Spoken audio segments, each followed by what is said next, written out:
Okay, you have to click on that there to continue. Okay, great. So this is the first offering for the Psychedelic Society of Asheville, a virtual offering, I should say, on preparation. So very excited to be offering this for you guys today to use as your own tool, resource for your own personal journeys, or if you plan to journey in the future with a guide. These are always wonderful tools. And this will really range from doing a very subtle or a mini journey to a moderate dose to a little bit of a larger immersive experience. I will touch on the nuances of those different stages of journeys as well, and try my best to cover different compounds. But I will say the emphasis of this particular preparation journey experience is going to be focused on psilocybin, with a few notes on LSD and a few notes on MDMA. So if there's any other desiring insights you would like for a particular compound, I'm happy at the end. I'll be leaving at least 15 to 30 minutes for questions and answers for you guys to, express any kind of desire to learn more in those areas or anything else that will help you to feel more grounded and ready for an intentional journey immersive experience. So I'm going to run this off of a slide presentation. The presentation isn't super long, but I'm going to take some time to go through the nuance of each particular portion in there. And I will stop at several different phases throughout the presentation as well to ask you guys questions. This way it doesn't feel like you're getting oversaturated with a ton of insights, and you'll have a little bit of time to actually digest different sections and components. And if you have questions then, I'll field a few questions and kind of keep things moving along. And I typically would want to do introductions, but given this is a group of 33 currently and expanding by the moment. Work with you. So we would tell you kind of how we want to do it, because it'll be... Hey, Ted, I believe you have to mute your button there, buddy. So anybody that doesn't mute, please just check that with that. But yeah, so I'll take some time to introduce a little bit at certain parts of the juncture. But for the most part, this is going to be a presentation style workshop, and then a healthy amount of Q&A to make sure that everybody at least gets a sense of answering a question that is important to them. And I would just state that if you feel something's important, there is no dumb questions in this. We're all navigating from our own parts and places in this psychedelic experience. So I'm sure if you have a burning question, that will certainly align and resonate with another person who probably has a similar question. So just feel empowered to share whenever we have any breaks. And this way we can be of greatest service to as many as possible. So welcome everybody. I'm going to go ahead and start sharing my screen, and just let me know if this comes up okay for you guys.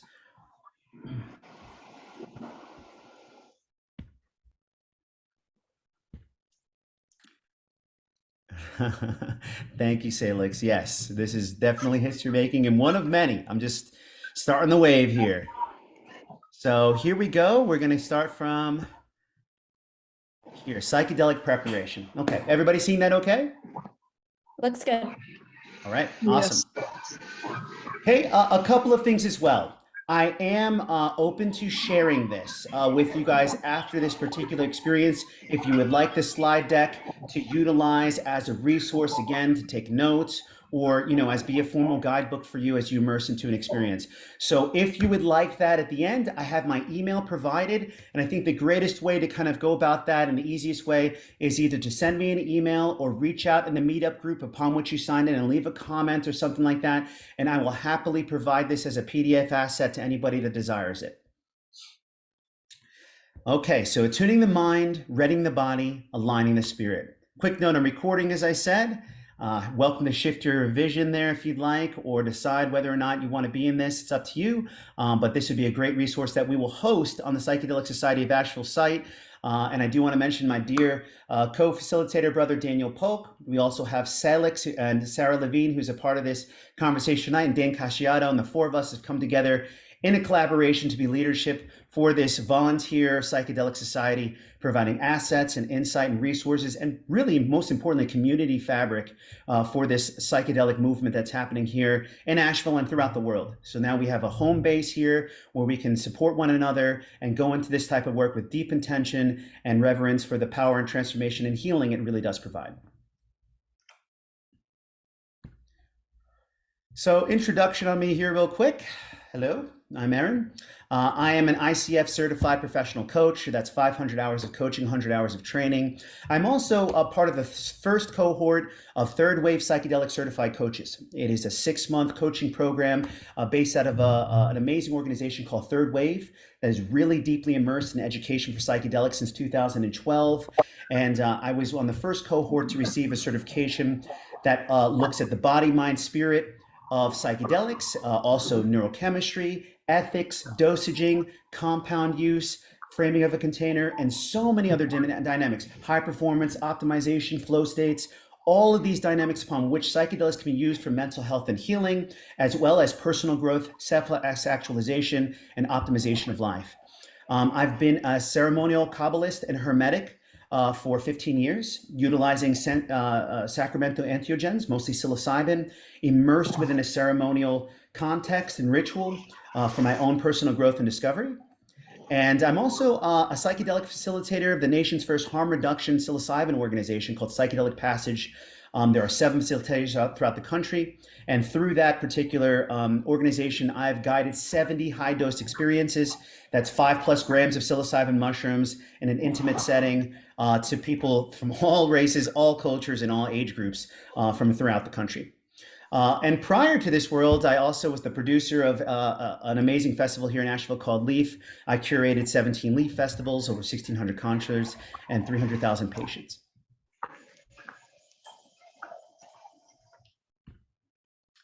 So how I arrived at this particular work.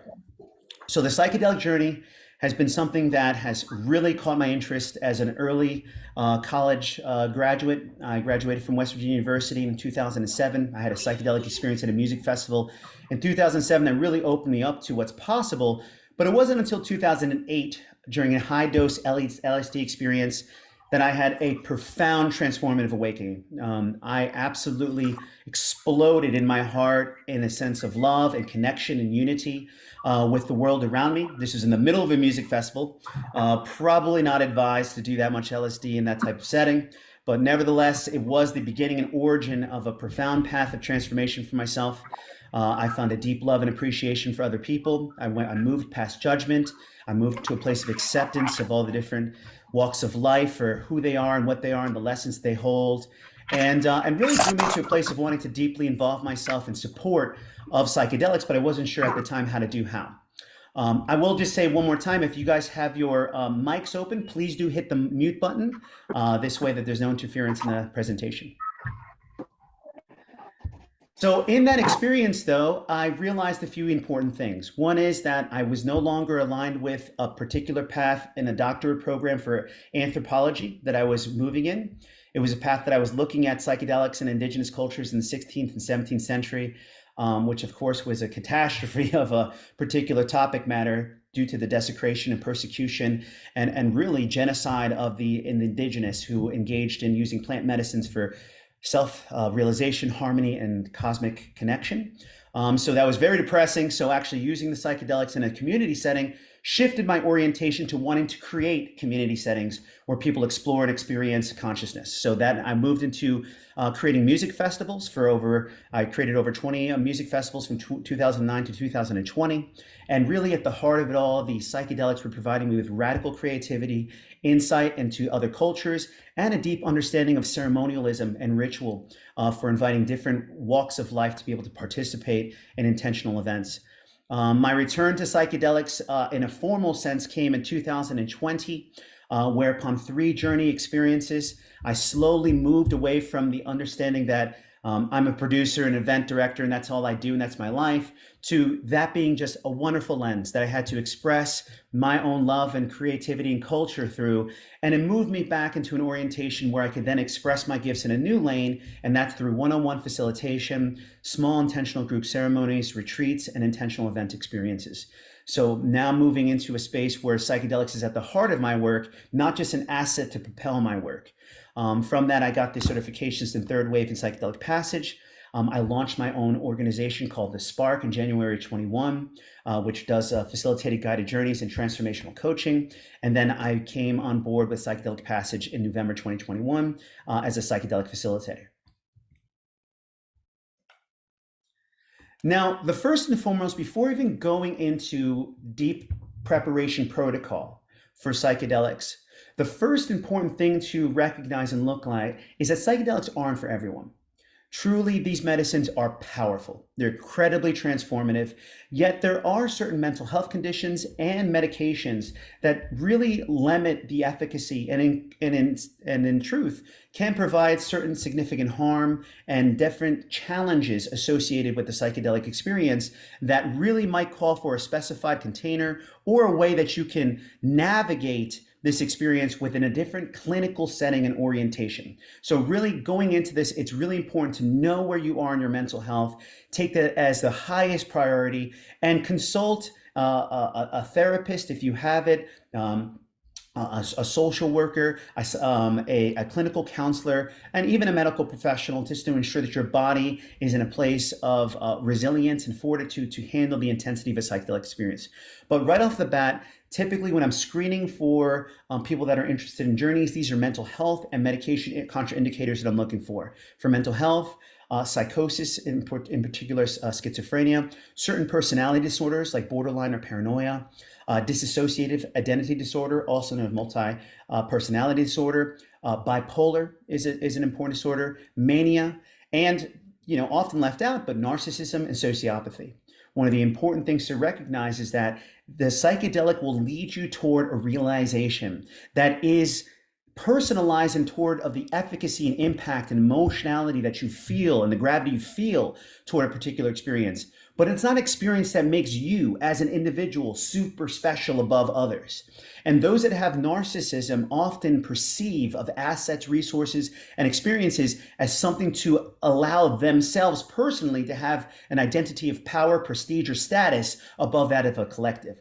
So narcissism in psychedelics is a real true challenge. So understanding if that's something that you're healing through, working with a psychotherapist to get into a place of openness and acceptance that it's all of us that have this capacity to grow, to heal, to self-actualize, and the psychedelics as a potentiator lifts that up. But that doesn't place us in a scaffold above or below anybody else. It just helps us actualize and be the greatest person and the clearest person we can be in alignment and acceptance of others. So those are two things to consider there as well. For medication contraindicators, SSRIs, SNRIs, these are definitely contraindicators in which they blunt the psychedelic effect.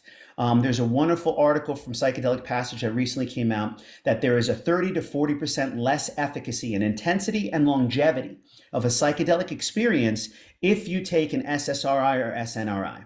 So typically before going into a psychedelic experience, you want to titrate off an SSRI or SNRI to your greatest capacity. And again, consult your therapist or counselor to make sure you're doing it safely, because cessating off of an SSRI and SSRI can be very, very dangerous if it's done too rapidly and done with the body not being able to acclimate to the conditions in a slowly scaffolding level. So you want to do it slowly, you want to take your time, and this way that when you're off that medication, then you can have a full immersive psychedelic experience, or you can also safely take microdoses or a small, slightly above homeopathic experience and have efficacy there as well. Other things such as anxiolytics or benzos, lithium are not recommended at all.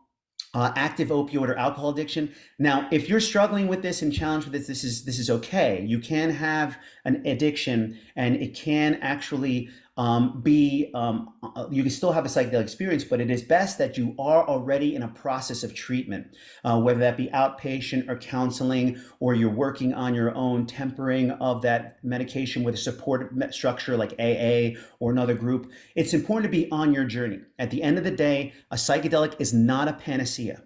It is not a cure-all. It's not going to take that addiction and say, boom, you're healed, you're good, you're ready to go. It can happen, but it often happens if there's already a progressive momentum around cessating away from that particular addiction and having an active support infrastructure in that space.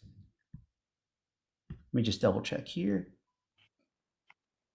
Yes, thank you, Robert. Very well said. Mm-hmm.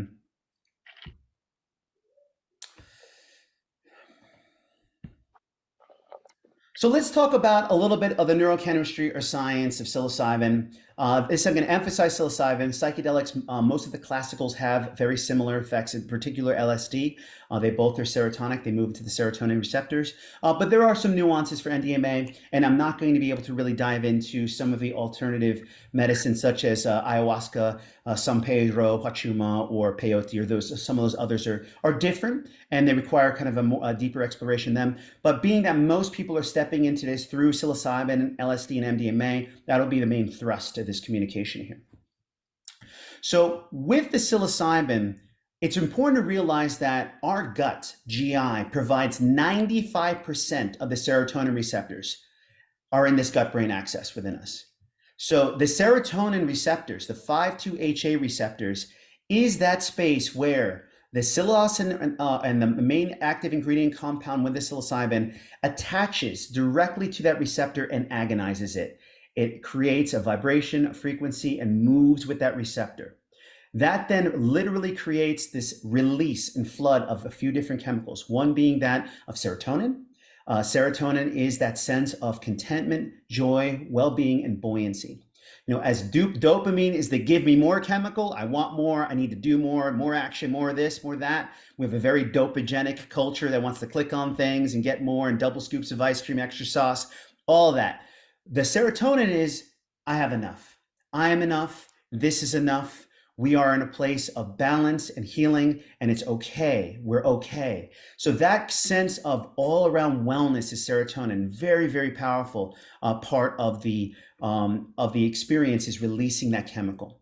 Secondly, it produces this BDNF chemical, brain-derived neurotrophic factor. It's a protein that takes existing neurons and promotes the genesis of new ones. So it's called dendritic sprouting, the increased activity of neurons that creates new pathways, new trajectories of perception. So that's one of the most powerful things about psychedelics when you have realizations, revelations, or insights. They're not novel. They're not just one-offs. They're not just going to come out and boom, just that one time I thought differently.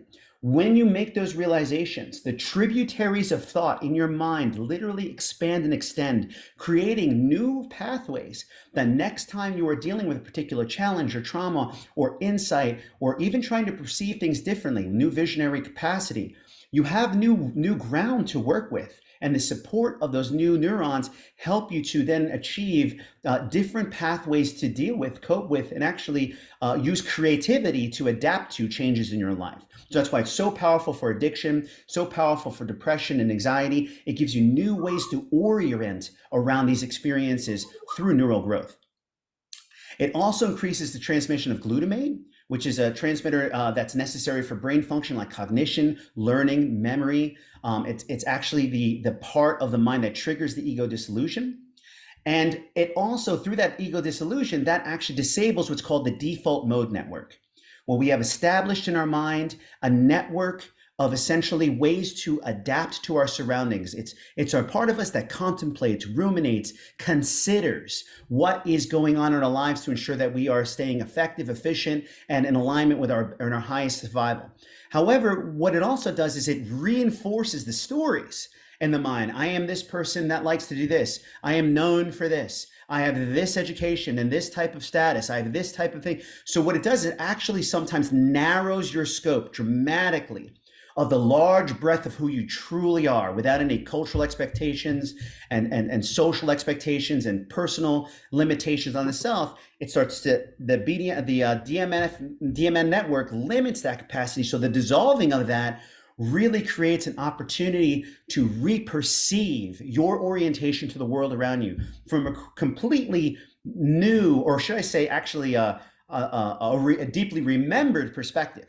So in this corner here, you will see the mine on psilocybin.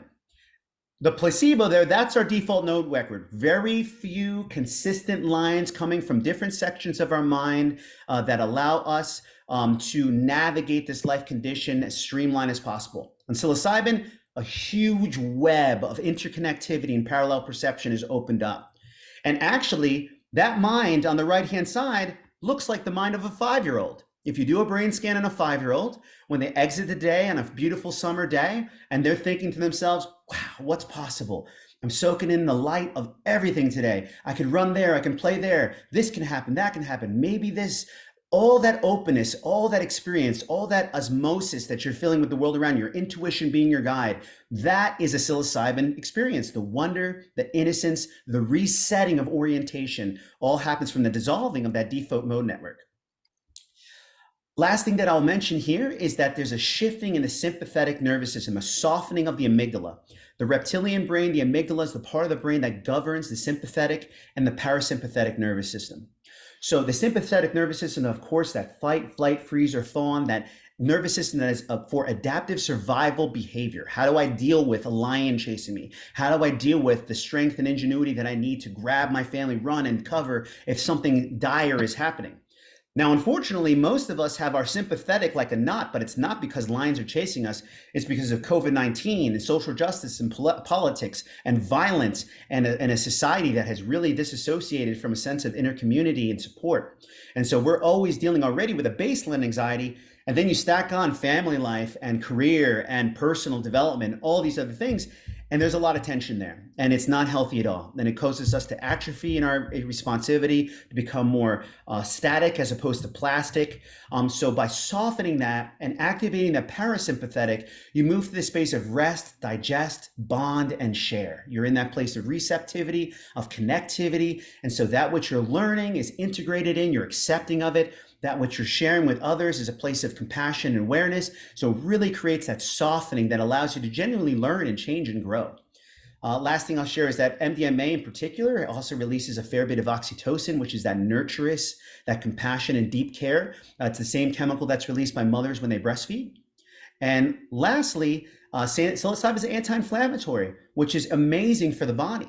You know, first and foremost, mushrooms are composters. So they go through and they look for the detritus. They look for that which is static, no longer needed. They break that down and help synthesize that within the body with greater harmony and care. And so even the inflammatory parts of your body from diet, from stress, that helps reduce that. And that also calms the gut, and it also helps the whole body nervous system.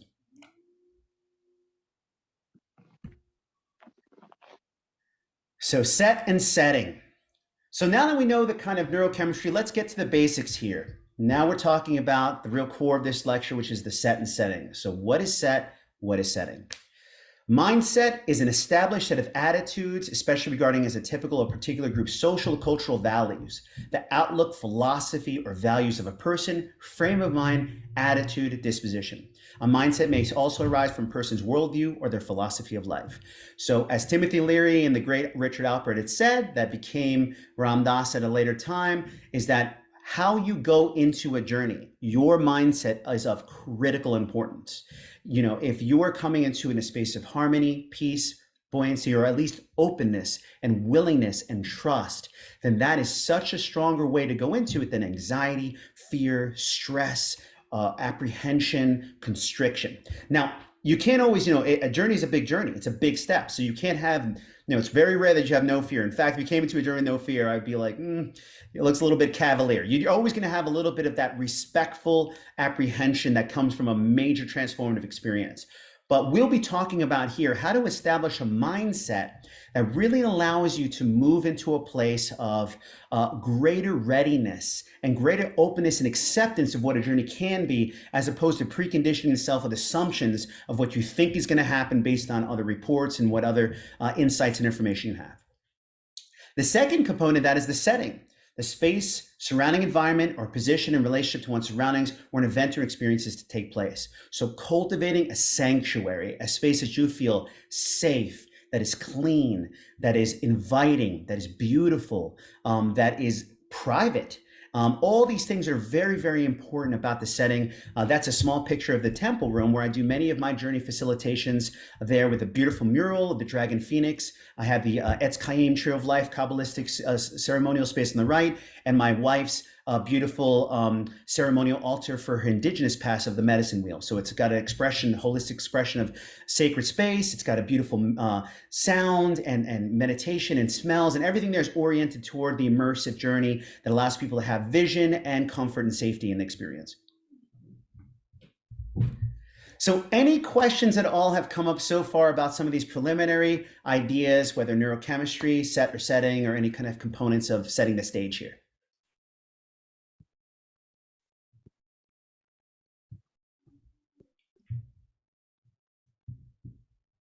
Okay, and I welcome you to speak out if you like, as I'm in presenting mode and I don't want to click out of the full share, but if you have a question, please do jump out.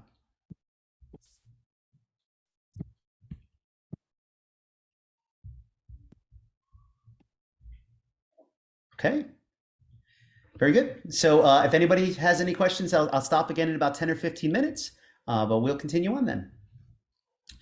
Okay, now these are important insights, 5 steps for cultivating your mindset, okay? So prior to your experience, you're thinking about going to a journey.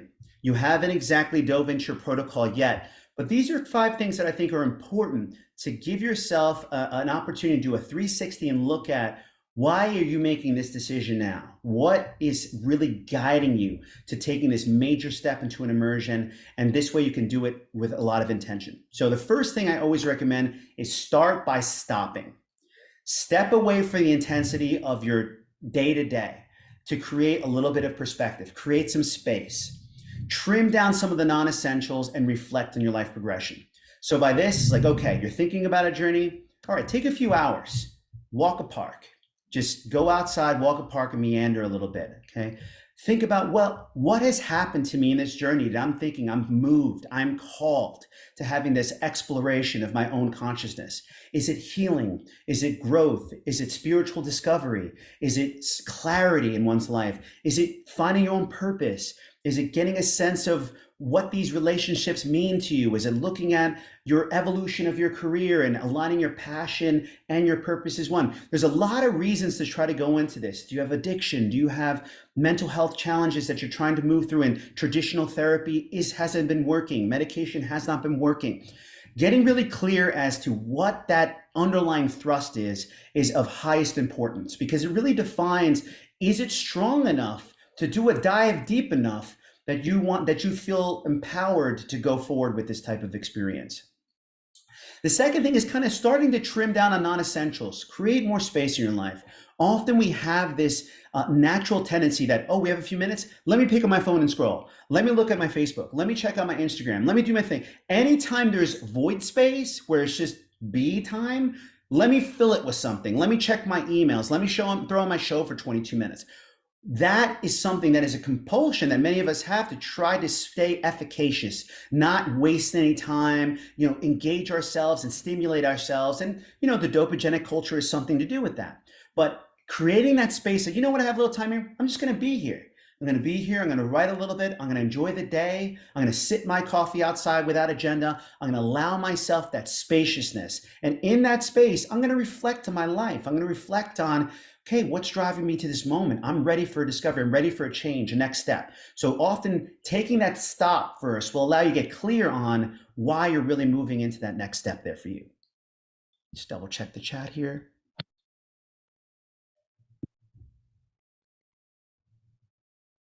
I'm not particularly familiar with Zofran as a substance. I'll have to look into that, so I can't speak on that particularly. But what I can say in terms of mushroom preparation, often using it as a tea. So taking the compound, making it down into a fine powder, and then using a tea to boil it first and then drink the tea as your compound, because that actually breaks down the chitin, the undigestible aspects of the mushroom that usually create distress within the GI, that breaks that down and pre-digests it. So this, when you actually consume the psilocybin in a tea variety, it moves much quicker because of pre-digestion, and it's much more gentle on the GI tract. Additional things such as ginger can be assistance as well in that space, but I wouldn't necessarily know in terms of Zofran as a medication if it'll have a contraindication there, or what that would kind of do there. But also people tend to use lemon tech, which is a high lemon juice, so it takes the acidity out of the mushroom as well, and that also tends to also pre-digest as well. Okay, excellent. So yeah, so if that's something that's safe and gentle, then I would say that's worth it, because the nauseous component, which, certain mushroom species have less than chitin than others, like a penis envy is far gentler on the stomach than a traditional teacher. So there's a lot of nuance there, but things that are easy, preferably organic, or to settle the stomach can help, because the GI components can be, distracting and distressful. But I will say this. Sometimes if you have a toxicity in the body, we'll talk about this in body prep, whether from eating lots of preservative foods, drinking a lot of alcohol, it's almost unavoidable that there's going to be some form of a purgative effect with the mushrooms. At the end of the day, they are, as I said, decomposers. They do look for the detritus. So if they see toxicity in the body, they'll work with that a little bit first before moving up the GI tract into the central spine and into the rest of the body system. So that's why it's really important as we go through body prep that you're doing things to mitigate and ensure health and well-being prior to an experience, so you don't have to have that mushroom go through a triple meat pizza as it's trying to go up for an experience for you. The second thing here, second step is taking that 360 snapshot of your life. Looking at these channels in your life, your body, your mind, your spirit, your community, environment. What are these impacts, circles doing for you? How are you engaging with health and well-being in your body? Are you being mindful of your mind and how you utilize your time to nourish that which is providing you with information and resource? Your spirit, are you in communion or connection with a sense of something that moves through you that is greater than and a part of your life experience? Community, are you in a space of impact leadership through your own work or your own advocacy or your own groups that you choose to engage with or volunteer with? How are you trying your best to make ripples of impact within your circles of influence? Your environment, if you live in this area, this is a place of profound beauty. And some of you might not be calling from Asheville, but finding your connection to the land around you, respecting the indigenous that have been here, utilizing the mountains and the forest for your own reprieve and sanctuary. This is very, very important to look at these aspects of your life. And through this analysis, you'll see where are the gaps? Where are those places that need healing and growth and clarity? Where are there void spaces that I can strengthen up and shore up in my life? And what I say also in this is that notice where the triggers are. As you're looking through your body, you might have a trigger on something. Now, every time I think about exercising, I get real tight. I get real pissed off because in the past, someone tried to force me to exercise because they said my body isn't right or whatever that is. If there's things there, note them. Note those things. Now, don't have to make a huge difference and go in with the scalpel and start working on everything right there. But just note where those places of constriction are, because typically those are the areas upon which the deepest nectar are for healing. So if you see you're going through a body, mind, spirit protocol, when I go through and serve and provide as a facilitator, I give people a 15-question questionnaire of questions regarding to each one of these aspects. And when you see where those places are, okay, you know what? I need some work there on the mind. I need some work there on the community engagement. And just notice those things. The third part here is determine the focus of the journey. Follow the why trails of stress, discomfort, and pain. So move beyond the symptoms. So for example, you get this particular sense of cringe every time you think about communicating with a dear friend that you had a falling out with. You're like, oof, why did you have that falling out with that friend? No, we had a difference of opinion on, how to follow politics. Okay, why is that a particular issue for you? Well, I had a triggered experiences when I was younger with a person that had a very hard position on this. And now whenever somebody has an affiliated position with that, I immediately feel apprehensive and I feel antagonistic to that. Why did that happen? Well, I look at people like that as having being averse to my particular morals and values.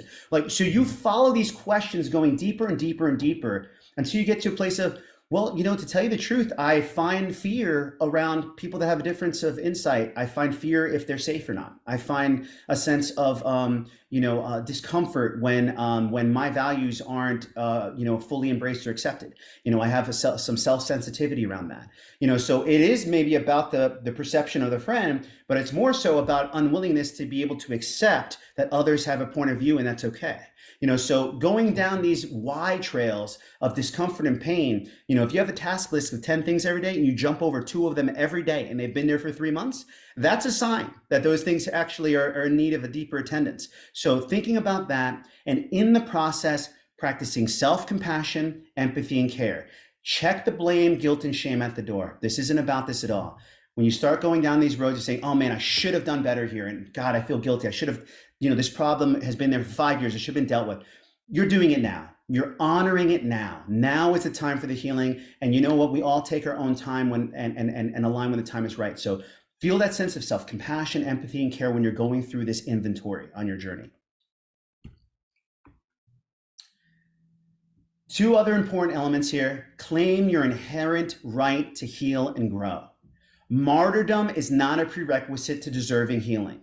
We live in a culture that thinks you need to grind 80 hours a week to deserve wealth. You need to go through the bottom of the barrel to rebuild yourself and deserve healing. You can't do anything for yourself unless you're giving everything from your cup to other people, then to justify the dregs to self-support. And none of that is true.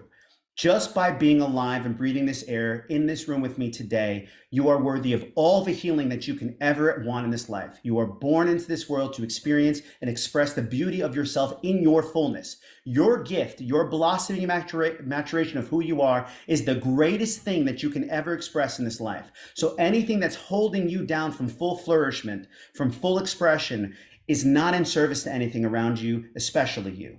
So allowing yourself to release the cultural conditioned expectations and limitations of growth that no longer serve is critical. And then allowing yourself also to exercise inner fortitude and personal invention to remove those thoughts, patterns, and habits that self-sabotage or compromise your journey to the greatest of your capacity. Of course, you can't, if we could all wave a magic wand and get rid of our doubts and habits and patterns, wouldn't need psychedelics. But at the end of the day, just knowing that you are enough, your healing is deeply important to this world, to everybody you touch, and you don't need to do anything else to deserve it. So just embodying that mindset to heal and grow.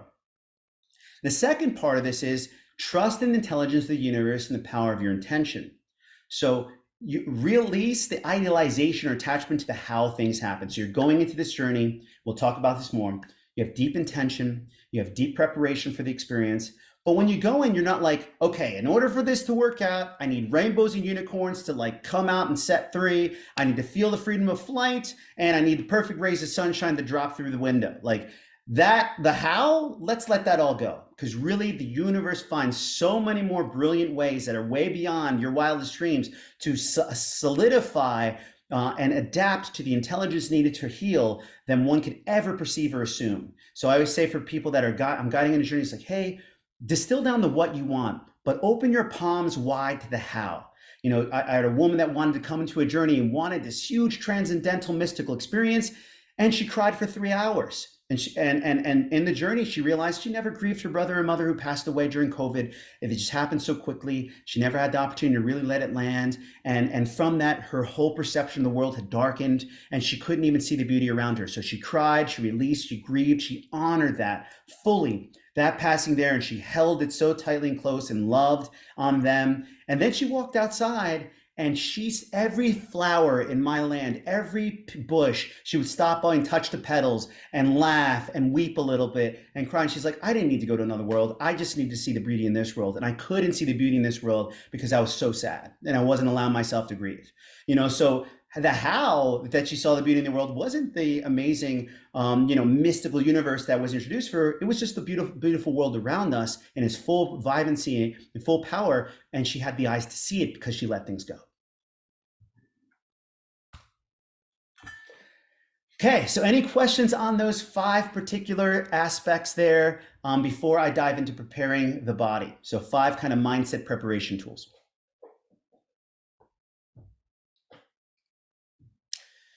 Very good.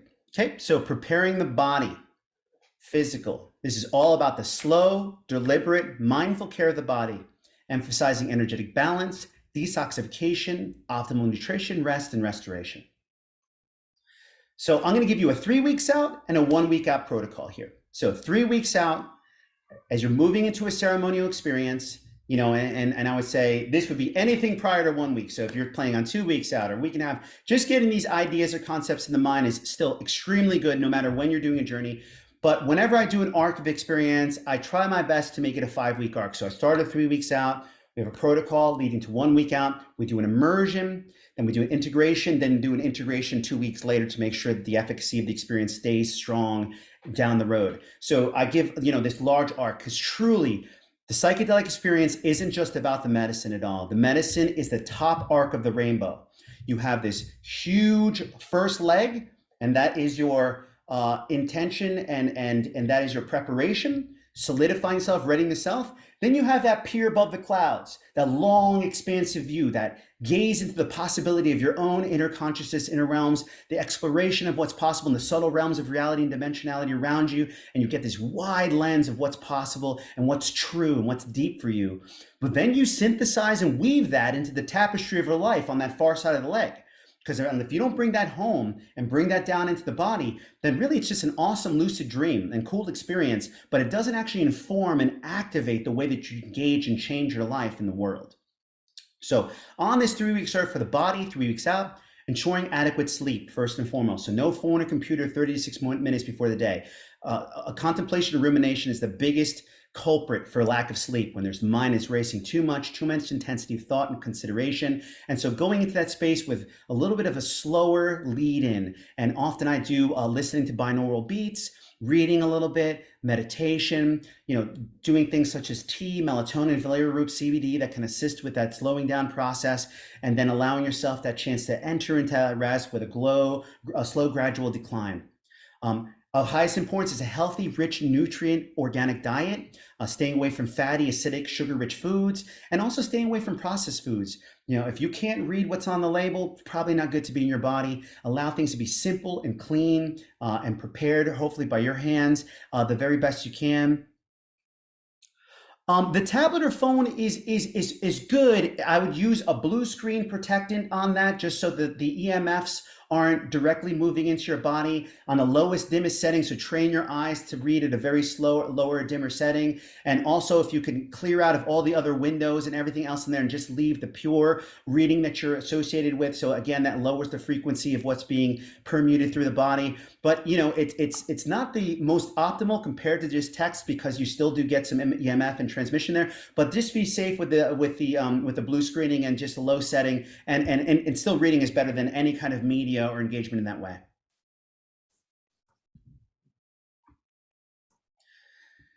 So also I recommend scheduling dopamine breaks, daily reflective walks in nature and places of peace. And these are genuine meanderings. I'm not like hitting point A to point B and seeing only 8% what's in front of me, which is a crazy statistic. The most people see only 8% of the world around them, and 92% is internal processing and reflection. So going out and looking at things, looking at the big, beautiful tree, touching that bark, smelling those roses, doing that is really important, taking that time. And taking actual lunches, not the 7-minute quick lunch hit in between slightly typing an email, getting mayonnaise on your keys, but allowing yourself to take that 30 minutes. Even if you don't use it, take that 30 minutes, take a 7-minute cat nap, a little bit of eating, a little bit of reading of an article, just sit down, allow yourself to be for a little bit, replenish your energy, replenish your nervous system, and then move back from a different place of resilience. Earthing with the feet, allowing your feet to ionize with the ground beneath you, releasing toxins, getting plenty of sun outside, vitamin D, rejuvenation, exercise, physical fitness and movement that feels right for you, that aligns with your body chemistry type and your activity level, and drinking a ton of water. I would say 64 ounces of water per day minimum, but just drinking as much water as possible, hydrating the body, allowing things to move seamlessly throughout the body and help to condition yourself.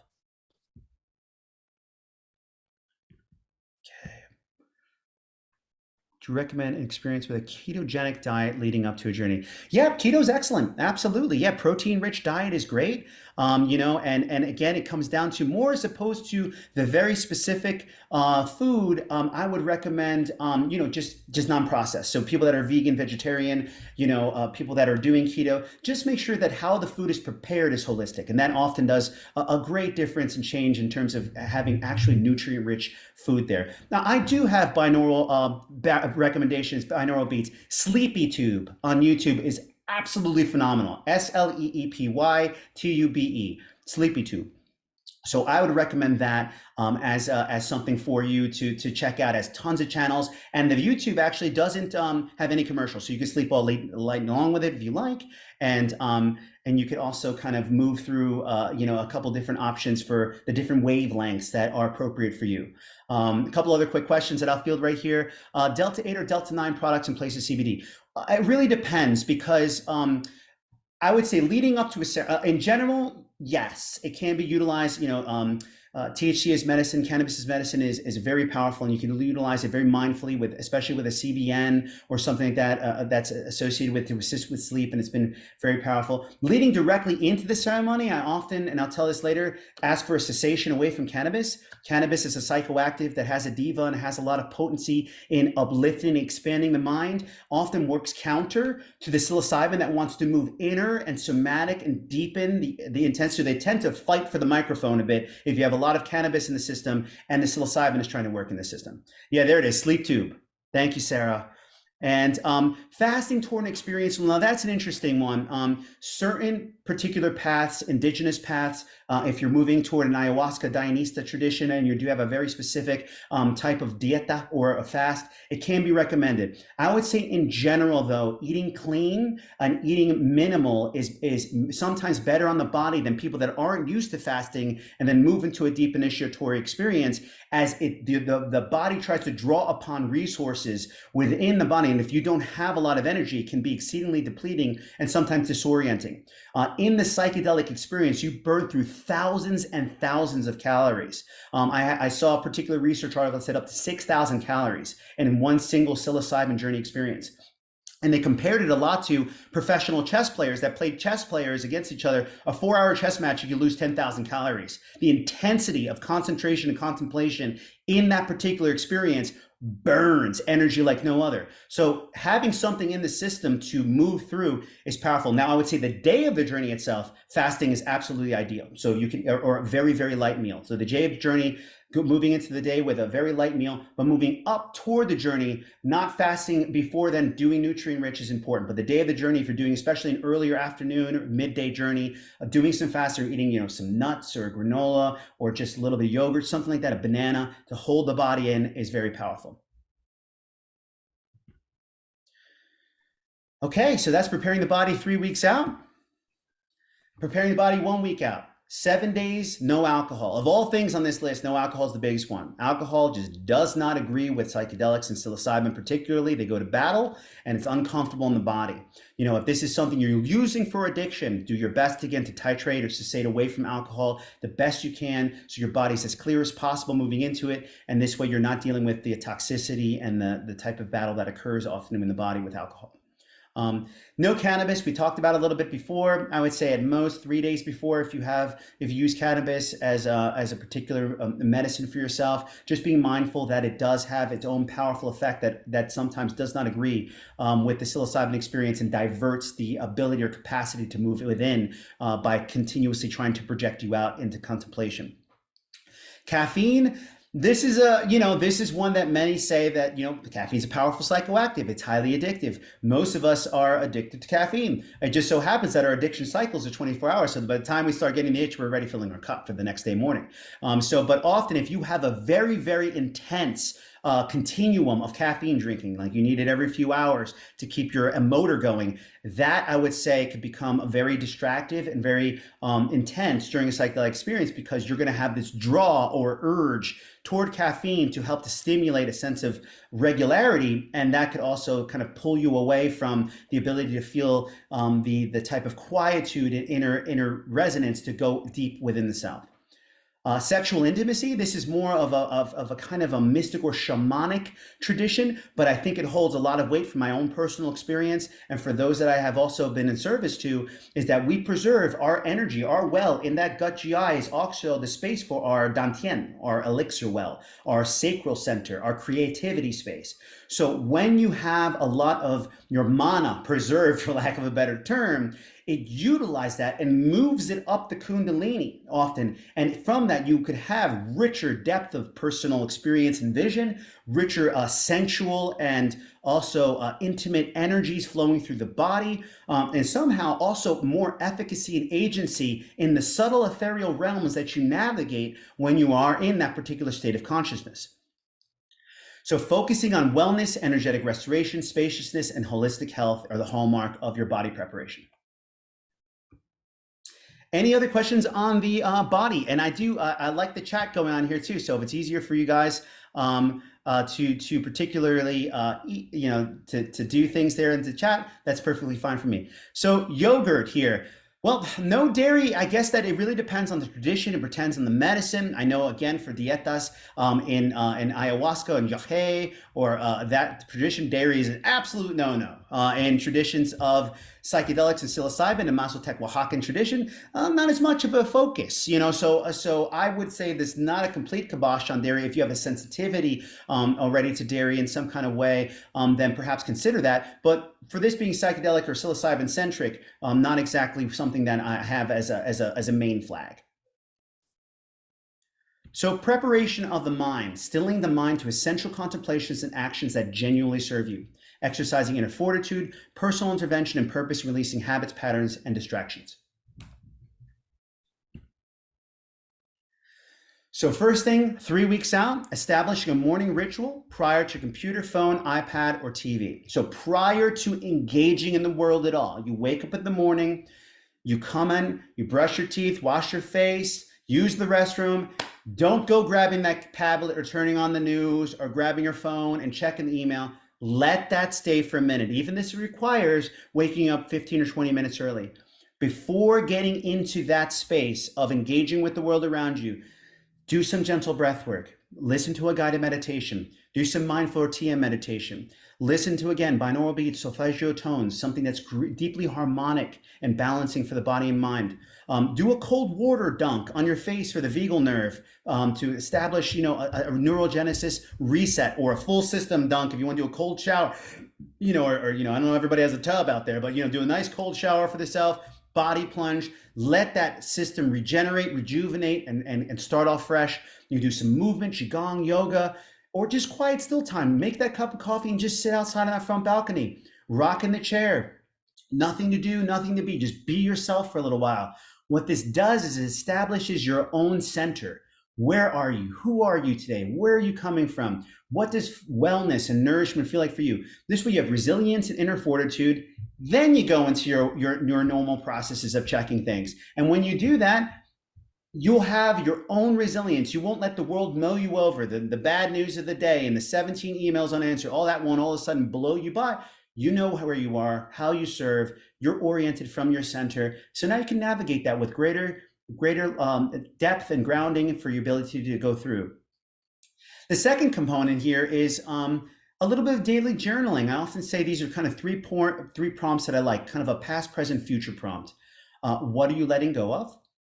What are you nourishing and tending and growing in your present moment? What are you really excited of? What's blossoming in your life right now that you want to really make sure you fortify that space, you fertilize that soil, you let it really grow. So what do you want to really bring forward and have blossom? And also, what inspires you, brings reverence, creates wonder, awe, joy, and excitement down the road, that beacon that you're really guiding your entire experience through. What if everything worked out in this journey? What does that taste, touch, smell like, feel like in your life? Looking at that, establishing that, helping to manifest that in your life with deep vision and deep intention. All these things on a daily journey. If you're writing the same thing, it just solidifies. So taking that time, writing a little bit about each day, doing also in this space a quiet, mindful contemplation of what can be resolved or increase flow and ease in your life, and create actions that heal stress, tension, and indecision, such as relationship forgiveness, apologies, these things. This is one of the most critical steps I can say in the entire preparation experience. What in your life that you already know can utilize action to create greater harmony and balance? When you go into the journey in the first 30 minutes, 45 minutes, often you experience this effect I call the consecration. Some people call it the firewall. Some people call it the cleansing. But what it is, it's this deep inverted view of your own life and the integrity you hold in your life. And often in that view, you rapidly see all the places that are out of balance. Holy crap, I had this huge blowout with my fiance 2 weeks ago, and I never apologized. I was too prideful, and it was truly my fault, but I was trying my best to justify my position. I see that it is glaring at me like a spotlight in my face. I need to act on that. That is out of balance. Oh my goodness, I told my friend a lie. It was a white lie, but now it's turned into this whole story that I need to support every day, or else it's going to continue to make, have me living out of integrity with an honesty that I want to support in our relationship. And that's just not healthy. So if you're going into an experience and you can see in the trajectory of your life, I have things to reconcile, I have things to forgive, I have things that I can let go of, I have things that I can change right now, and you know that you can actually make the effective change or at least get the ball rolling in that place, then absolutely do that. Absolutely do that. I mean, I had a journey where I had my dear friend out in Colorado. I went for a concert experience out there, and the nighttime came, and my goodness, all this ketamine and cocaine came out, and my wife and I were like, God, this is not our scene. And I was deeply upset. So I came down on him pretty hard. I was like, look, like, you know better than this. This is not what we're about. And unfortunately, as opposed to being a compassionate ally that allowed him to have a space to express himself for having a problem, I came down on him with a hammer and I hurt his feelings. And I was a person that he deeply respected. And so that caused a really significant rift in our relationship.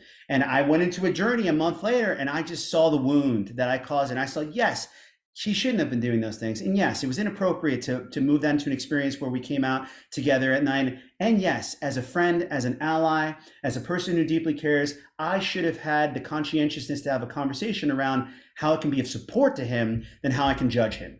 So that was, and I had to deal with that for an hour. But I knew that going into the experience that I already had that problem. It just blared it all in front of me. So of course, next day I sent the flowers, I sent the card, and I restitched that relationship over time. But if you know you can make a difference in things prior, then do that. Do that first, because what happens is when you go through that deeper integration check, first you'll feel a sense of deep warmth and pride that you are working and you are earnest. The second thing is that it can go deeper and be like, oh, okay, so you're taking care of the things you can see. How about that time 10 years ago when someone hurt you and you forgot about that? It's still impacting you today. And in fact, that pain you're feeling in your shoulder, it's that. So when you're going through this experience, then it could go deeper and can help you deal with the things you cannot see in the subconscious or superconscious dynamics of your mind. And then you can move through those. And that's where the real true catharsis and healing can be. So 1 week out, avoid polarizing news, conflict with other, drama, gossip, social media. So in general, I tell people, do not turn the news on. All the tragedies of the world will probably happen next week at all. And does that actually influence your ability to have impact on the people around you? Not really. It just often creates a condition of fear and apprehension and distrust. So don't worry about that. If you have ability to avoid conflict, things start sparking up and you're like, sometimes being right comes at a bloody cost. So allow yourself to walk away from that situation and honor that you might just have to have a dissolved difference of opinion, and don't try to spark things up. Don't try to justify or do things that are going to create tension, because you will carry that into a journey experience, and it often can be very uncomfortable when that starts to come to a head. Drama, gossip, you have the aunt that always wants to call you and dump the dirty laundry in your basket every day. Let's not take the call this week. Aunt has to figure out how to cope with her own things and skills, and you can be supportive to her, and you can tell her that you love her, but you don't necessarily need to carry all of her stuff around every week, because that only brings your energy down and often can be vampiric to your own ability to cope.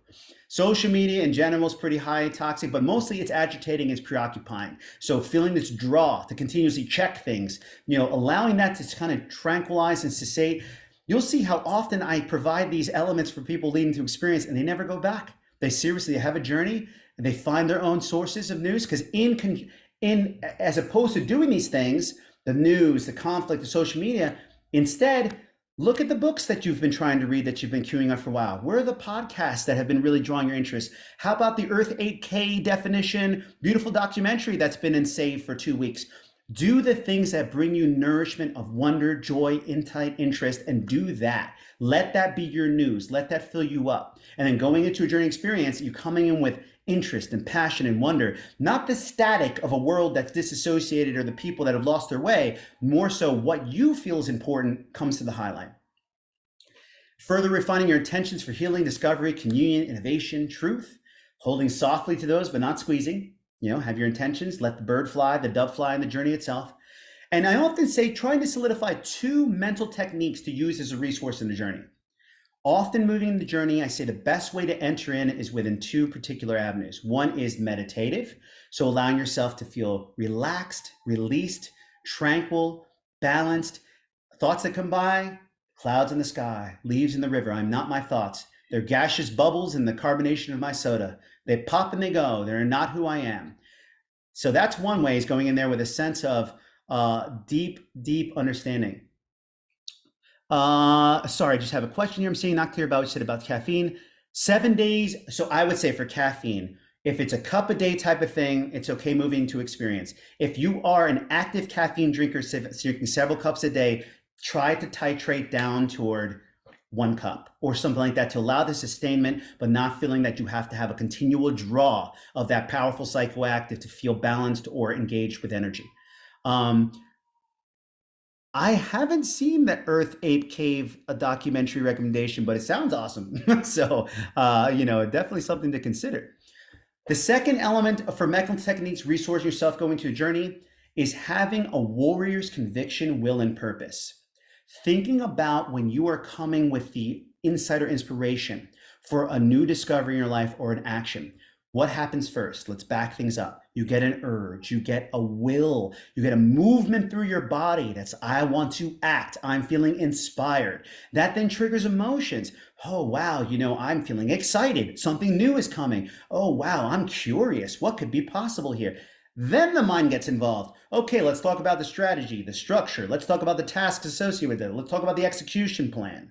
It's a third step when the mind gets engaged. So I'm telling you, bring it back to the fire. Bring it back to that urge, that first sense of conviction that you want to make a change. So I tell people, if you're getting too much fear in the mind, you're too distracted to get into a meditative space as you're going on a journey, then grab your torch and go warrior. Go in there. I am here to change. I am claiming evolution in my life. I am claiming a deepening of my experience. I'm ready for myself to expand and grow and heal and learn. And mind, thank you so much for your considerations on the topic. You can go back to the engineering room because my heart with my torch is what's leading me into the ceremony, and I'm resolved that I'm doing this. And then often with that type of warrior's focus and fortitude, the mind quiets, and then you're able to kind of go in full power. Okay, so I see a couple chat things popping up here, so I'll hit these as I can. Oh, okay, our Earth 8K. Yep, that's it. Yep, Earth 8K, not Ape Cave. See how close that was. Awesome. Thanks, Tiffany. Okay, moving into the spirit. Finding that place of inner peace, reverence, interconnection that is authentic and deeply meaningful to you. Discovering and nourishing what speaks toward a deeper connection to the wonders of nature and the universe. My orientation to spirit is extremely holistic. That which moves you to feel connected to the deeper sense of life experience, that which makes you feel that you are steward of something precious in your life, and that maintaining your life has an impact and resonance on way more than just the personal vessel that you occupy. So in that can be a formal religious space if that really moves you, a spiritual space. It could be primal animistic, it could be deeply shamanic, it could be deeply ceremonial and ritualistic, whatever that necessarily is. It's about, is it really attuned and resonant to your heart and speak toward your way to feel connected to the universe. Yes, that is absolutely dear friend Alex Gray, showing you the true energetic synthesis and ley lines of the body. So preparing the spirit 3 weeks out. There's a lot of reflection and contemplation here that I recommend, and that's why it's very helpful to have a journal or do your own recordings, or even if you're an artist, do your own musings through painting, through activity, sculpting, things that have movement and expression to allow you to really move through where you feel these particular aspects, where you are with these particular aspects of your being. So first, reflecting on core values that teach the deepest part of what is true to your soul, what makes life precious and sacred for you. What are the unshakable guiding principles? What are your bedrocks for growth and hope? The integrity of your spirit, the honor that you represent, the kindness and compassion that you live for, the desire to be of service to others. What are these pillars in you? Identify them. Often when the ego dissolves and that sense of importance that's bound by personalized characteristics depart, what you're left with is these deep pillars of truth in your heart. And often that is, I'm a person that deeply cares for others. I'm a person of deep integrity and value. So those things, establishing those ahead of time, help those solidify those pillars even further. What does freedom, expansion, and sovereignty mean to you? What does being free mean to you? Free in your mind, heart, and spirit. Identifying that'll help to provide a larger canvas, a larger landscape for the psychedelic experience to expand and explore within. And I often say, often in that beginning moment where you have that daily morning ritual, you may want to also consider putting a gratitude practice in that, nourishing the gifts of your life. And sometimes that is as simple as, if it's been a very hard time, it's like, hey, I am nourishing that today. I am the perfect distance from the sun, and I have a million atomic and cellular processes that is making me be able to say thank you today. If it has to get that basic and that fundamental, then absolutely do that. But really, at the time, is that just understanding that the trials and triumphs of your life are necessary lessons and conditions to find where you are on your own personal journey and remember yourself. So allowing yourself to have a daily gratitude practice. I'm thankful. I'm here with another chance, another opportunity to grow, to discover, to learn, and to be myself the best I can be. Boom, there it is. Right in the morning, let's breathe, let's think, let's be. Then you go into the day and you're established on who you are, and what you represent, and it's much more of a stronger way to enter into the day. 1 week out, I say engage with practices that resonate with your sense of empowerment in the sacred. So if you're on the spiritual side of things, you may want to do some ceremony, ritual, meditation, reverence, certain prayer and initiation preparations. On the other side of things, if you're more of a material minded or wanting to just engage with this in a little bit more of a kind of exploratory but loose fashion in terms of not wanting to put a lot of framework of spirituality around it, well then go into it like big game status. You're going for an outdoor adventure. Put your favorite jams on. Get ready, get focused, get primed up for an experience. You're going into this with a lot of meaning. So celebrate your life. Get into it with a game day mindset. Or sometimes you can do both, a hybrid, a ceremonial game day mindset. But allow yourself to feel this sense of momentum and conviction and drive that's going to experience. By the time the day comes, you're ready. You've got your ceremonial garb on, or you've got your game day attire on, and you're ready to do the thing. And you train for this moment. So that's really the kind of the concept of the mindset kind of going in there. I often say gather elements that holds great significance in your heart. These are elements you want to create for a personalized altar, photos, relics, ceremonial items, poems that have touched you, letters from people that you've loved, symbols of things that really mean something to you. But the what is not as important. It's really about what has gravity in you. Often just as you're in journey, you're dealing with a challenge, you just glance at a loved one, and it provides you with this wind of support and energy that you're like, wow, I'm doing this for everybody around me. I'm doing this for myself, for them, and I care about that. And often that can be another boost of resilience to keep driving, keep going, keep healing in there. And just remember, if you honor your path with earnest conviction, you will never check all the boxes on this entire list. But if you're earnest about it, you honor the path, you will always be enough. Everything you need is within you. Everything you have is within you to resource. So coming with your open heart, a willingness to grow, and doing as much as you can, but just being honest with yourself and going into it, that's all you will ever need for a powerful, efficacious experience.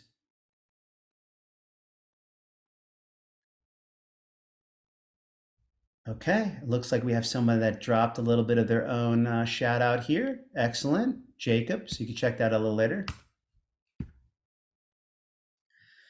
So as I'm wrapping up here, I have a couple last slides of just considerations, and I'll open up for some questions here, and I'll probably wrap up the question part by 7:45 or when everybody's feeling done, but I am at your service. So a few things here. Ceremonial lineage of psychedelic rites of passage goes way back to the beginning of humanity and civilization. The idea of recreational psychedelics is 50 years old. It's just something from the 60s that spawned from the infusion of psychedelic experiencing with also a novel creative culture. Not that there's anything particularly wrong with that, but there is an importance to recognize that the use of psychedelics is sacramental and initiatory from the hearth of humanity itself, going all the way back to 40,000 years ago, where the first cave paintings showed therianthropic, half man, half animalistic beings, ectopic patterning, spirals and figures and designs. It showed the wounded man shamanic presentation of the open-hearted man with the spear moving through the body, creating aspect of vision. And all of that has moved toward the use of psychedelic plants and fungi to create a sense of communion with the alternate dimensional sentience and cosmological world that's always interpenetrating us at every given moment. But as Stanislav Grof says, our channel is usually set to normal. On psychedelics, our channel, our broadcast frequency is dramatically expanded, allowing us then to perceive the subtle realities with way greater intricacy and subtlety and agency. So utilizing medicines since 40,000 years ago to perceive the full depth of spectrum of different allied awareness has been utilized since the beginning of time. This goes back to the Kykeon and Eleusinian mysteries, where they use an ergotted wine. Ergot is the base synthesis component that is found in barley and rye. It's a fungus that creates LSD. That's the synthesis of ergot that made LSD. And for 2,000 years, the Greeks, at the center of their culture, as Socrates had said, it wasn't the civilization-making politics, it wasn't the philosophy, it was the Kykeon that was the center of Greek culture. Their ability to understand life after death through using a ceremonial brew that had psychedelic components to it. The Soma for Vedic India, the ancient traditions of India were deeply related to the use of the Soma, a sacred ceremonial beverage dating back 6,000 years ago, and most likely was either fly agaric or psilocybin mushroom. The Mongolian shamanic fly agaric lineage is where the word shaman even came from, and the use of using the elixir of the fly agaric, which is often why the reindeers fly, they're eating the fly agaric mushrooms and they're sailing off into the cosmos. That has been a ceremonial beverage of the Mongolians as well for thousands of years. In Egypt, the Blue River Lily, the Mandrake, psilocybin for the Druidic and Nordic cultures, the Pituitary Bush in Aborigine, Iboga in West Africa, Huachuma in North, South, and Central America, Peyote, North America, Ayahuasca, Yahe, and about 10 other ceremonial brews with that particular vine and root base is in Central America and South America. Teonoctl, the psilocybin flesh of the gods, was part of an Aztec, Maya, Toltec, Olmec, and Mazatec culture. And really, there's a lot of indications that showing the original sacrament, which was parallel to the Dionysian sacrament at the time of wine, the ceremonial wine, which they find traces of Dionysian sacrament to have ergot as well. It's thought already by the work of Brian Morescu that the original Gnostic ceremonial sacrament of the flesh of God was also a mushroom.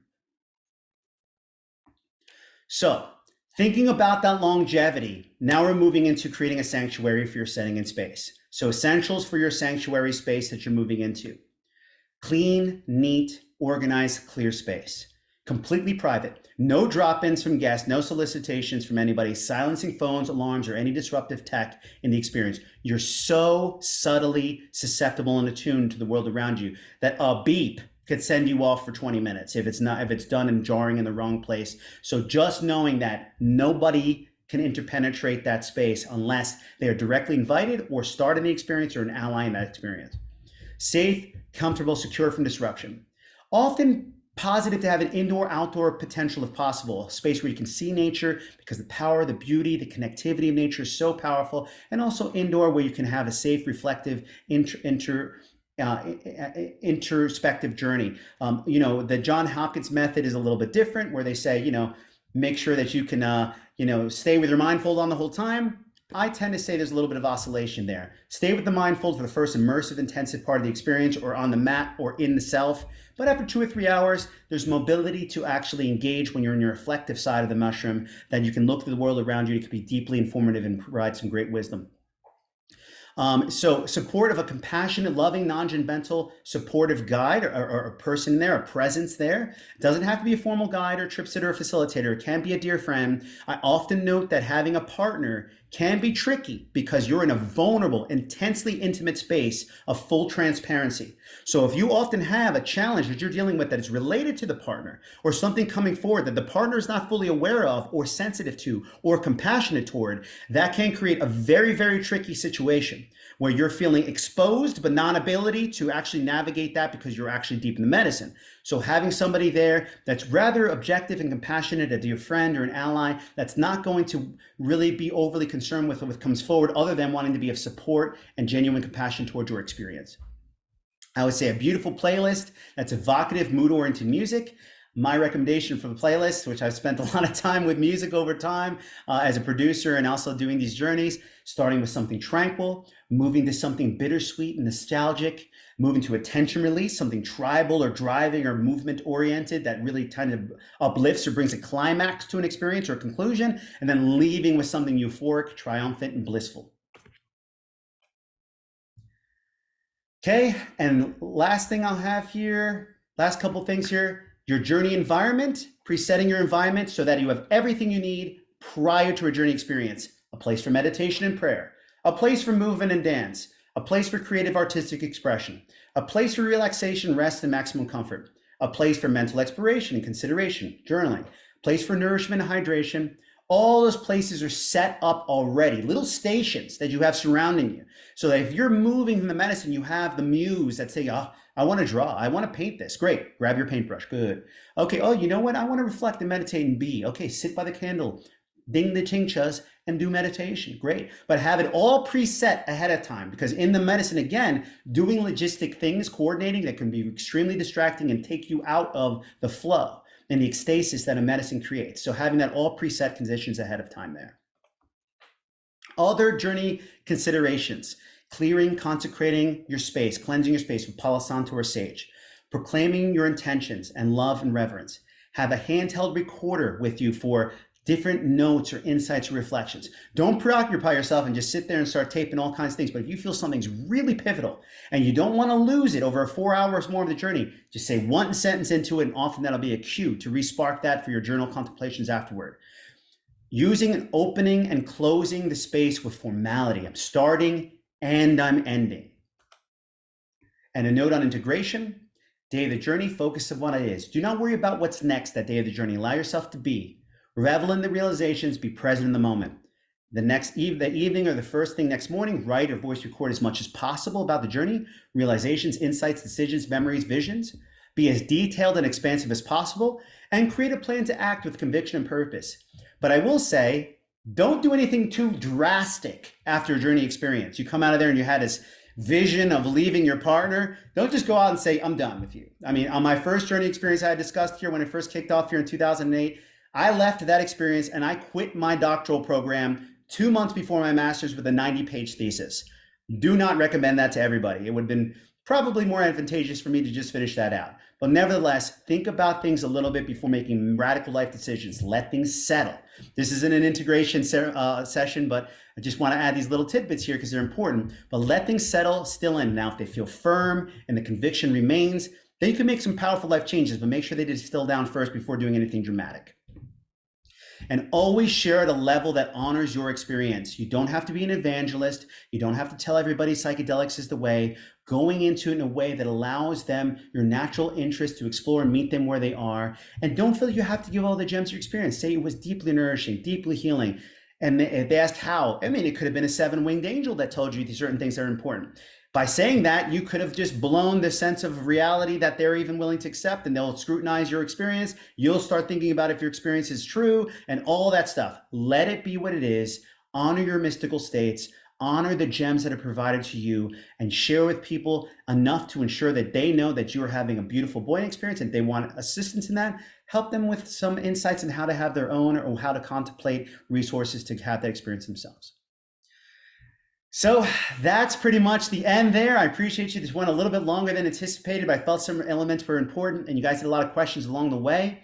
But I am available personally to be of support to you guys, either as a community member here within the wonderful Psychedelic Association for Asheville, or I also provide different medicine journeys through my own business, Spark, harm reduction model, also the religious freedom model. I do rites of passage coaching, microdosing high performance optimization coaching, retreats, events, immersive experiences, and I'm a ceremonialist that also provides a lot of resources in that work. So that's what I got here today for you guys. And I really hope this was of value to you. So thank you so much for the time of listening and being present. And I now turn this back to you guys if you have any questions, and I will stop my share.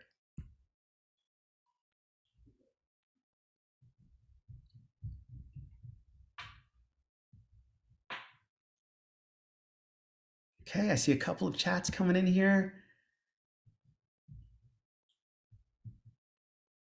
Los Angeles area. If nobody's would like to have someone experience with me. Cincinnati. Okay. Yeah, thank you guys. My absolute pleasure. Los Angeles area, I'm happy to follow up. Please take my email down here. If you have particulars like that, I can absolutely link you with people in a network to help provide you with support in those particular areas. Tobacco and hop is a powerful medicine and it can be utilized with mushrooms for sure. I mean, ultimately, it depends on the relationship with the medicine there. Utilizing as moving into it to ground and support the self in a way that really helps to establish a sense of inner balance and centeredness. It's very powerful that. So doing that in a way, I would say that smoking cigarettes is probably non-conducive, but utilizing it as medicine in relationship, if you are already attuned to that medicine, can be powerful amplifier at certain parts there of the experience. Yeah, my pleasure, guys. Yeah, thank you. RFRA is a religious freedom act. That's a way that I'm able to essentially navigate the frontier by being a sacramental ceremonialist and providing the medicine as a core component of one's own personal initiation in a spiritual trajectory. So it's a novel, it's a gray area that I navigate, that I provide compounds and assist people in that particular portion of the experience, but they don't pay for that. They pay for the prep, integration, and the full arc of coaching. And then we move into ceremonial element where I exercise my right as a spiritual facilitator and practitioner to utilize compounded medicine within a religious framework and setting. Yeah, you're welcome, guys. Absolutely. Robert, Sarah, thank you. Jared, grind the mushrooms, boil them, and then strain them. No, actually, you want to keep the pulp of the mushroom in there as well. So you grind the mushroom down until it's a fine powder. Boil water, pour the boiled water into the mushroom, and then allow that to sit and steep for about 10 to 15 minutes, and that will actually break down the chitin for you, that then will allow for a greater ease in digestion and to move through the body with greater efficacy and kind of break down that chitin and less GI processes there. My pleasure, Leslie. Thank you so much. Yeah, you're welcome, John.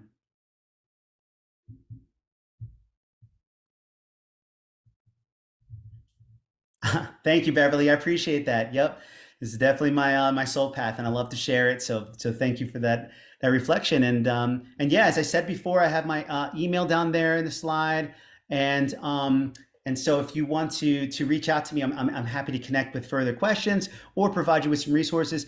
I do, Sonia, I do have a retreat experience coming up in October in Michigan.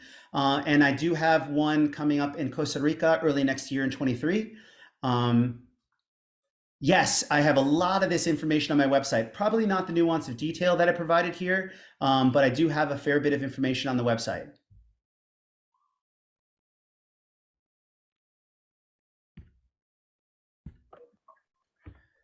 Couples work. Oh, well, that's a really interesting one. I would say MDMA is showing profound efficacy in couples work.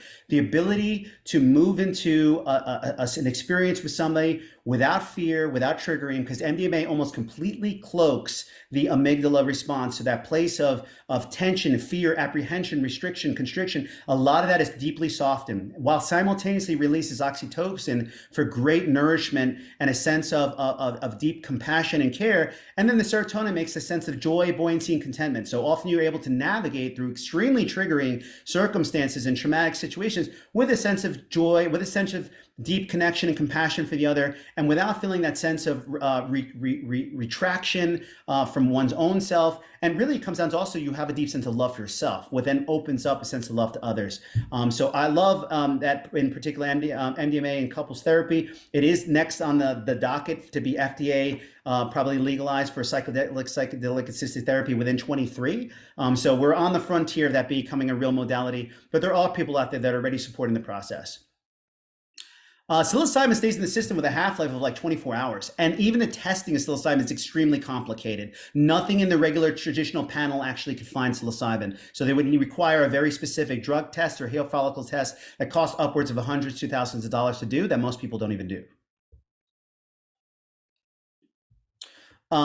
Let's see, there's a lot of good questions coming out here. I strain first time per double-blind instruction video line. Yeah, I like steeping and I like eating it as opposed to, because there's still a fair bit of psilocin and that is within the body cavity of the mushroom itself. I mean, you could strain down. I'm sure it could be effective. You probably would need a larger threshold of mushrooms to, slightly larger to get the full impact of what you would get with the chunky bits. But either way is efficacious in that space. Copy of the recording. I will have a link for the copy of the recording in the meetup that I will put in here the next 24 hours or so. We'll also have it on the Discord, and I will also have it probably eventually on the website when that is hosted up within the next month or so. Daniel and I will be working on that this week.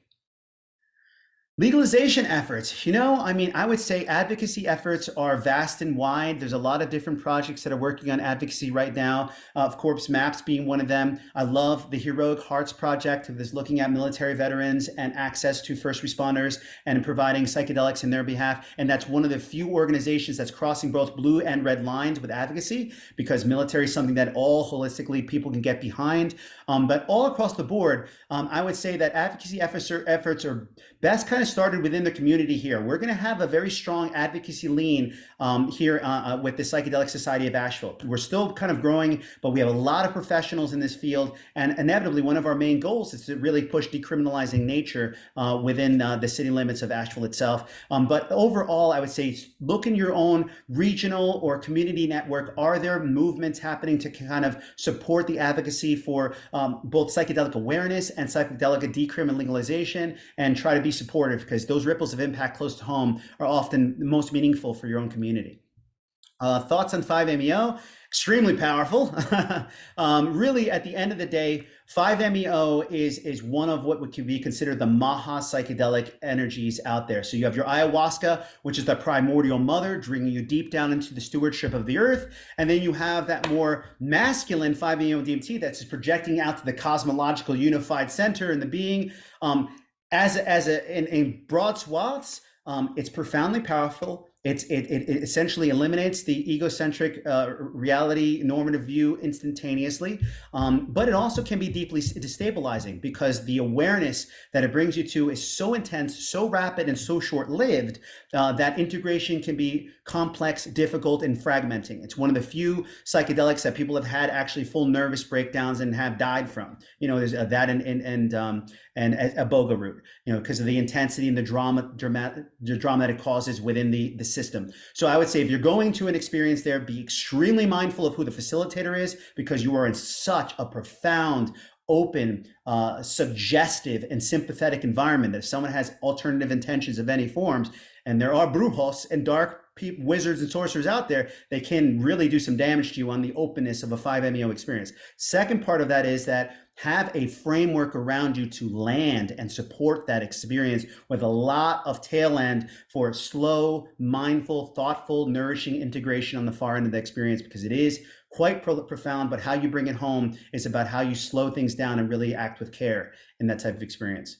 How many gram of mushrooms should you be used for your journey? That is a very relative question. I mean, really, ultimately, I would say that it really depends on what type of level or stage of dose experience you're going toward.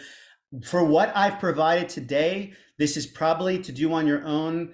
I would recommend not above a moderate dose, typically, which is your 2 to 3 grams. Body weight has something to do with that, but really mental rigidity has more to do with the efficacy of dosing than almost anything else. If you're a person coming into this and your world is fixed like this, you believe in that, people do this, spirit is that, then often you take a little bit more cowbell to actually break through those particular self-imposed boundaries and find yourself in a place of openness and acceptance that things can change. So for some people, a moderate experience is a gram. If you're very empathic and hyper-intuitive and open and deeply attuned, I take a gram and I'm gone, I'm off. As for other people that, things are a little bit more fixed and firmed, or they haven't had any expansive experiences, then, it takes a little bit more to get into it. But I'd say if you're going for a deep dive journey, always have at least a compassionate guardian there with you that can help you with a process of calling for help or providing support or even bringing you to the bathroom, doing different things, because being in that experience, you break in the heroic dose a time-space continuum. Time has nothing to do with that. You are in your own realm for as long as it needs to be for the lesson to culminate. So having somebody there to help to ground you and help to be an ally in the process is deeply experienced. So doing something up to a moderate dosing where you have what's considered a museum orientation, things are changing out there, but you still have some cognition available to feel centered and sound in who you are is probably the way to go. Okay, you have microdosing, 4/3 Stamets program stack. Yeah, that's great. Absolutely. 4 days on, 3 days off, mixing the psilocybin with a confluence of lion's mane, which is great for focus, neurogenesis, and niacin for mood balance. And yeah, keeping that low dose really just slightly above homeopathic. You want a subtle rhythm in your body, but you don't want to be overwhelmed. You want to be able to navigate clearly and just have some more focus, more elasticity in the body, greater empathy, things like that is really powerful. Yeah, you're welcome, Harold. My pleasure. Yes, you too, Cyrus. Yep. Thank you, Celix, for that. 5-MeO. Okay, so that's to clarify. That's a particular part of type of DMT. It's a molecule that's produced by a toad venom, and it's smoked. It's a little bit more difficult to find, but it's become more and more prevalent. But yeah, go into that with great care and caution. Well, I mean that's a mindset, Jacob. But that's why the purpose of this is to establish a sense of preparation, establish a sense of momentum and intentionality. But then when you're in the journey, allow that to just be the framework upon which now you sail and navigate with a greater sense of presence. So don't attach to certain outcomes or ideals or ways upon which a journey has to satisfy a experience to be successful, but allowing yourself to be clear, to be kind of present, to be healthy and balanced, to feel a sense of connection or communion with the world around you, really creates then a beautiful sanctuary epicenter, then to navigate from there and feel the freedom and sovereignty to explore in innerverse and outerversely to what comes. Because truly, yeah, the gift is in the new presence of what is discovered in that space, but setting oneself up with as much balance as possible helps with the longevity of that space. Yeah, very well said, Saros. Cowbell.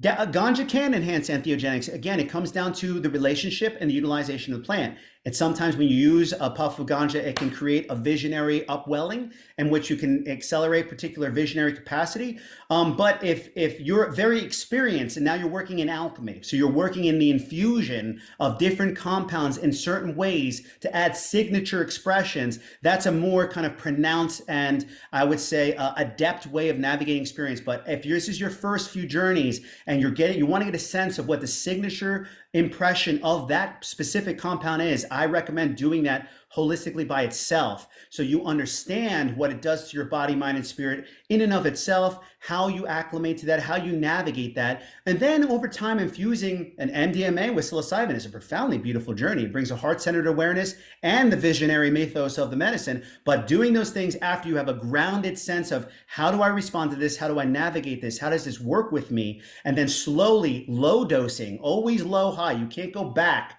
from a cavalier large dose, but you can gradually move into things with greater intentionality. But low dosing into things, feeling how the alchemy of that feels in the body, and then finding your own framework for working with those medicines with intention in that way can be done. So I've seen ganja completely blow somebody up and throw them off course and have them contemplating and ruminating all types of stuff. And I've seen it also accelerate a profound vision and create a different sense of being able to navigate the ethereal realms as well. So it really depends on your own orientation and how you're utilizing that medicine. Yeah, well said, Jake. Let me see. I had some bad stuff come up. Microdosing gives me microdosing gives me what I can handle, I think. Absolutely. So ultimately, again, metadosing isn't for everyone. Microdosing allows those small incremental gains and shifts that still create those major differences of outcome. You're taking microdose over time, it's 2% scaling, little adaptation, little change, little growth, but also within the flexibility of actually aligning to these notations, rebuilding the foundation, structuring it so that you feel more solid and grounded. And then over time, 2%, 2 months of microdosing, you'll get to where you are in a metadose often, but you'll get to it in a gradual, rhythmic way that acclimates the body and fortifies yourself as you go. So as a facilitator, I only journey a couple times a year. People think I must be like deep diving all the time. That's not true. I take probably 1 or 2 really deep experiential dives, but I really work in the mini and the micro and to the museum dose range and oscillation, really to allow myself that scaffolded awareness and allowing to really move into my system with more completion. No, Jacob is not a part of my team, but I appreciate his insights. Yeah. What works for them? No right way for everybody. Agree.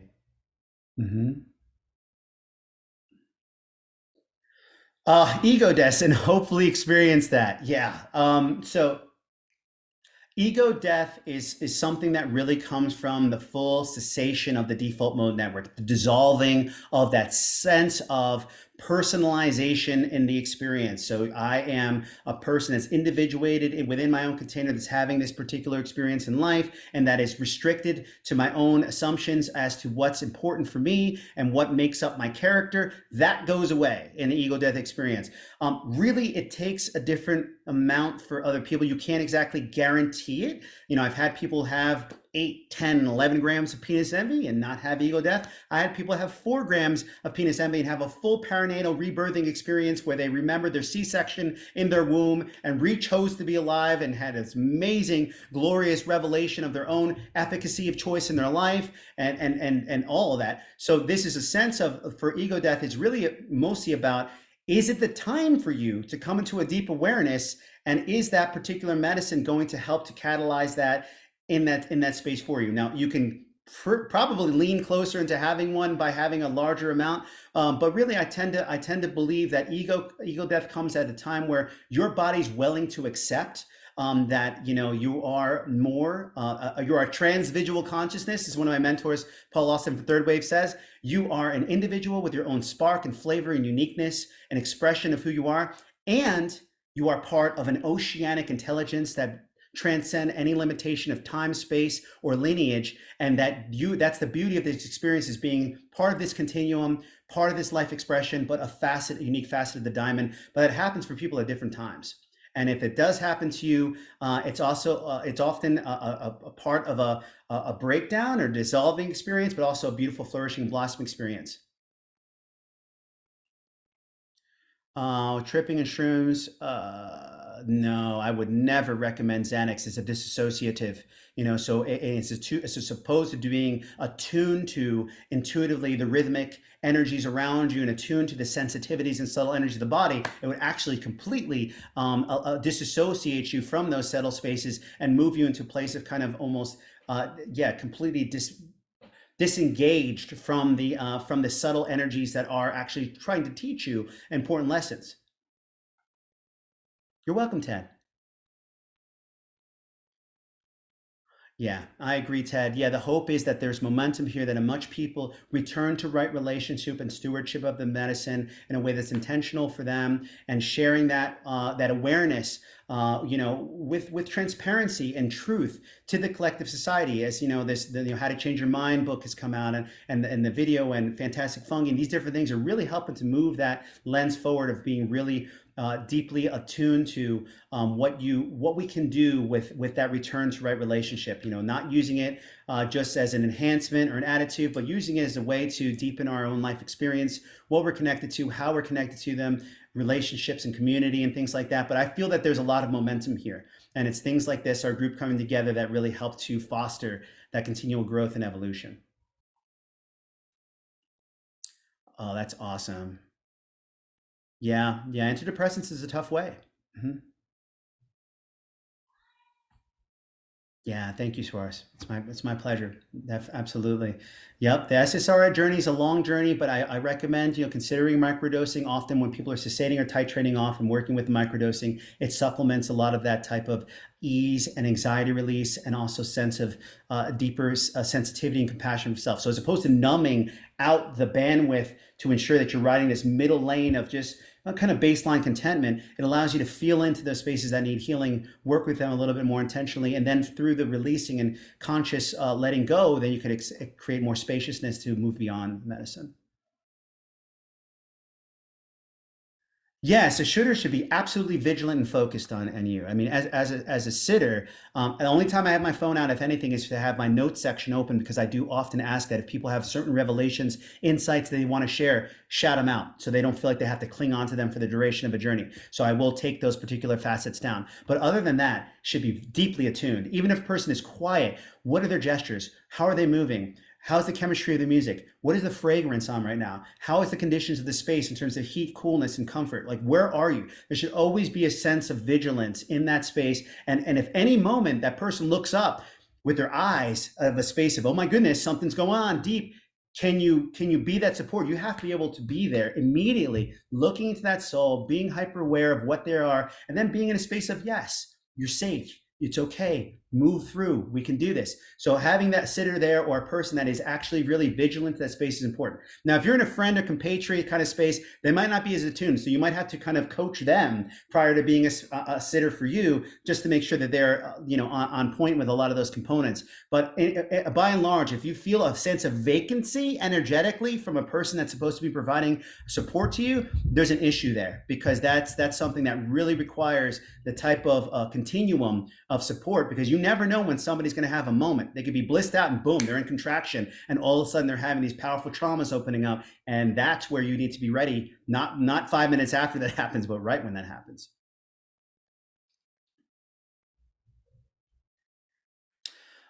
Sitters. So there is the service I work with, Psychedelic Passage, if you look them up. There is also tripsitters.org, which has sitters all over the world, all over the world, actually. They used to be country all over the world. Having people supported around the community. I'd say the orientation of people throughout the community, ask them to watch How to Change Your Mind video, ask them to watch Fantastic Fungi. Often having the professional perception of the efficacy and legitimacy of this work is much more potent than actually trying to what's called convince them through your own kind of anecdotal knowledge. Unfortunately, often family that's entrenched in more of the archaic taboo war on drugs beliefs are going to be a little bit more resistant to listen to your kind of personal sense. So sorry, I sent a direct message to Soros, who asked me himself. Let me write these again here. Trip Sitters, I think it's tripsitters.org, but if it's Trip Sitters, look that up. And also Psychedelic Passage. These are professional psychedelic support services. Psychedelic Passage is more so. It's what I'm part of. I know that all ceremonialists in this, these aren't just trip sitters. These are really adept facilitators. But tripsitters.org has a lot of trip sitters that are people that have been immersed and experienced within the medicine. They do have to go through some screening process, and they are available throughout the country. Let's see here. But yeah, if your parents or family is really having a difficult time, try to provide them with a bridge of access through the science, or the bridge of access through some of these more contemporary, more mainstream sources of deep information are coming out.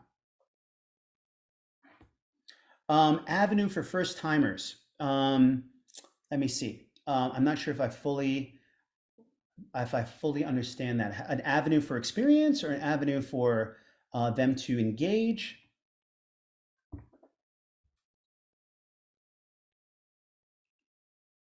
Okay, iPhone can consider that. Any other questions here? I have a few more minutes, and then I'll probably wrap up here.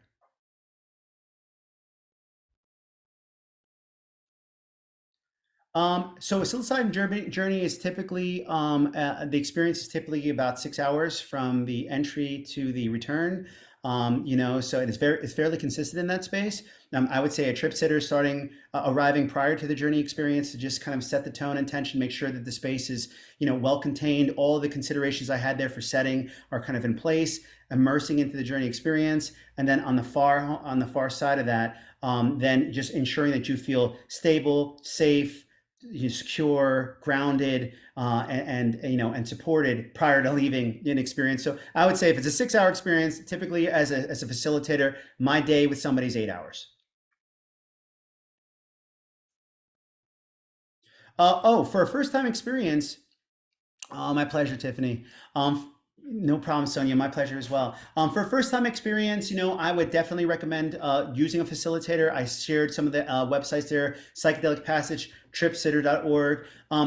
Talking within the Psychedelic Society of Asheville, there are other facilitators here that aren't on formalized networks. So inquiring in the collective general chat and asking somebody to DM you, because some people want to be a little bit more reserved with essentially promoting themselves in this gray industry right now. So asking that is an important component as well. And then, finding ways to navigate that through resources within this network is absolutely possible.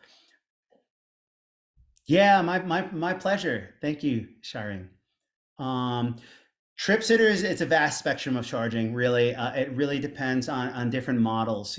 For my particular model of experience, looking at 2 preparation journeys, a full holistic 360 review of body, mind, spirit, environment, and community. I also do a medical facilitation questionnaire to look at contraindicators in mental health. I do two full preparation arcs. I do provide a preparation guide, a microdosing guide, and an integration guide, the immersive experience itself, and then 2 integrations afterward. Typically, that whole run of the band is $1,500 for myself. But it really varies and pretty dramatically. I know others that do it considerably less and don't offer as many assets. I know people that charge considerably more and have a little bit more of a rites of passage and coaching framework. So it oscillates, but I would say somewhere between $800 typically and $3,000, for lack of a better term. So I try to ride that midstream and provide as many assets as possible. Thank you. I have a website. Yes, I do.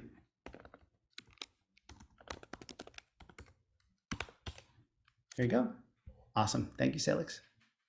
Okay, great, guys. I could take maybe another question here, and then I'm going to head out and take care of my 3 little ladies, which are getting wild up there. Okay, all good?